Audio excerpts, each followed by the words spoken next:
Well, with a little over a month until school starts, the Monroe County Community School Corporation has released a tentative plan for getting kids back to school. Parents will be able to choose between in-person or online education. But as Mitch Legan reports, one education policy expert says sending your kids to school might be the best option. Monroe County students haven't been in class since March. Now the school corporation is planning for fall, and the coronavirus hasn't gone away. All these great minds are trying to put together a plan that's going to really be safe for our children and our teachers and our staff members to the best of our knowledge, recognizing that until there's a vaccine or until, this thing is eradicated, we're going to have to deal with it.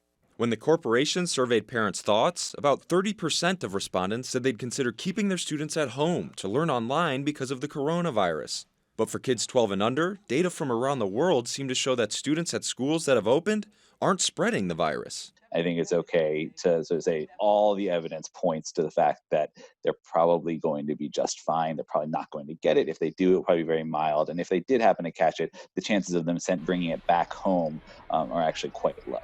The CDC reports since February 1st, 28 children 14 and under have died of the coronavirus in the U.S.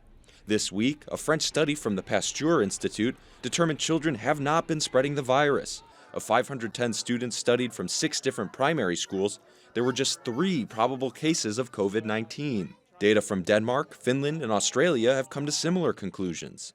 And at this point, 22 of the European nation countries have been back in school for enough weeks that we would have seen, cases start to spike. Haspel notes the science is far from settled on the virus, but the available data point to young children not spreading COVID-19 at school.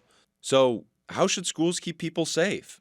I think schools need to be focusing most on keeping the adults in the building safe. Because if you sort of take this case, the kids aren't likely to get it, and if they're not likely to transmit it, they're not likely to be harmed by it, then you actually need to worry less about the kids. You need to worry about the teachers and the other staff that are in the schools. MCCSC schools are requiring all students and staff to wear masks, and desks will be spaced 6 feet apart. When possible, teachers and students will remain in groups throughout the day, and teachers will move between rooms to keep students from mingling.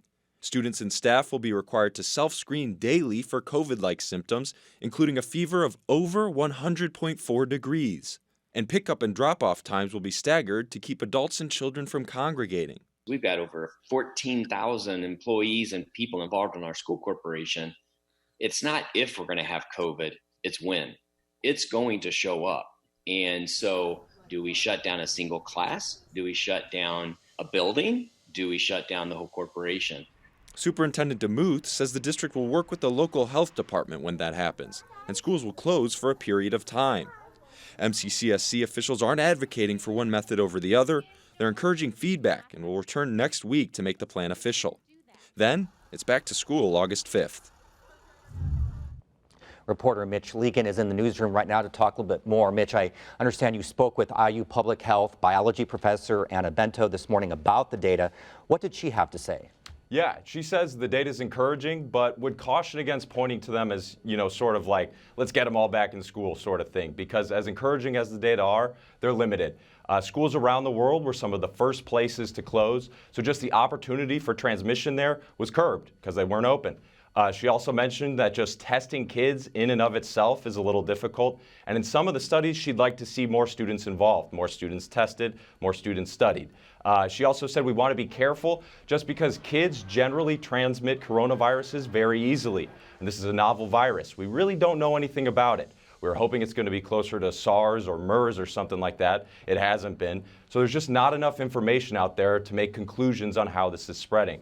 Child to parent, parent to child, that sort of thing. Encouraging, just not enough information there right now, she says. Mitch, one thing that stood out to me was Haspel saying that we might want to really focus on protecting the adults in these schools. What did Bento have to say about that? Yeah, so she agreed, not saying like forget about the kids or anything like that, but if it is parents, if it is adults that are really the ones transmitting this virus, then yeah, absolutely. Keep staff members who might be more at risk out of schools, keep teachers from congregating, and she said schools should do a lot of what the MCCSC is already planning on doing. Mask wearing, social distancing, disinfecting buses and classrooms after use, having specific hand washing times and lots of hand sanitizer available. But she said the big thing is teaching your kids that things are not going to be the same as before. really drilling that social distancing, not touching your face, or friends for that matter, for some of these younger kids, that sort of stuff. But again, with all the data that's out there, this is going to be a decision for parents to make, whatever they're most comfortable with. All right. Thank you very much. We'll have to wait and see. Thanks, Mitch. Yep. Thank you, Joe.